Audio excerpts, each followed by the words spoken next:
Hey, I'm looking at my notes for tomorrow's lesson, and I'm standing in the new classroom for our Abundant Life ABF, so remember that. But I got thinking about this idea of leadership. Just because you can give an order doesn't mean that you should give an order. And so I was looking at Philemon 8, where Paul says that he could give an order to Philemon, but he's not going to. And I always thought, really, that's how that goes? We're gonna let that pass? Like, I could give an order, but I'm not going to? Like Paul's saying, I'm not gonna order you, wink, wink. I'm just gonna give a strong suggestion about how I think this should go. I'm not going to mention that I'm the boss, that I'm an apostle, that Jesus talks to me. I'm not going to mention that, by the way, this conversation could go public for everyone to see for all time, but I'm just going to give you the idea of what I want to do, not give an order. And I've always wondered, that's a little strange. Like, he kind of hints that he could, but he's not going to. But then I realized, like, we do this all the time.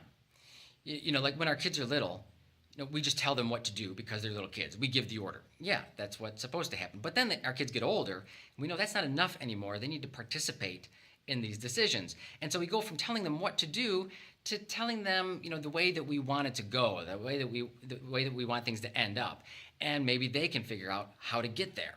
Or, we instead of just telling them what to do, we say, well, hey, kiddo, you can decide, but before you do, I want you to think really long and hard about why you want to do what you're going to do, what matters to you, what matters to them. Even, today, business people, thought leaders, they're going to tell us some of the same ideas, that if we just give orders to those that we work with, well, we're going to be surrounded by people who need to come to us all the time for their orders. But on the other hand, if we infuse our values, our motivation, what matters to us, then the people around us will begin to do things that they're supposed to do pretty automatically because they're able to just apply those values, those motivations, those deep values to the everyday issues, the things that just come up, or whatever. And in this case, Paul motivates Philemon and us, not out of obligation, but out of love and Christian identity. Not just doing what we're supposed to do, not just obedience for obedience sake or duty,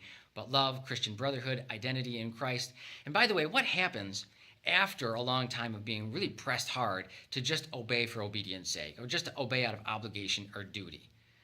All people and all time, eventually, if that's our motivation, it doesn't go good. And we know that's not going to go good. But what happens, on the other hand, after learning love, after learning brotherhood and Christian identity?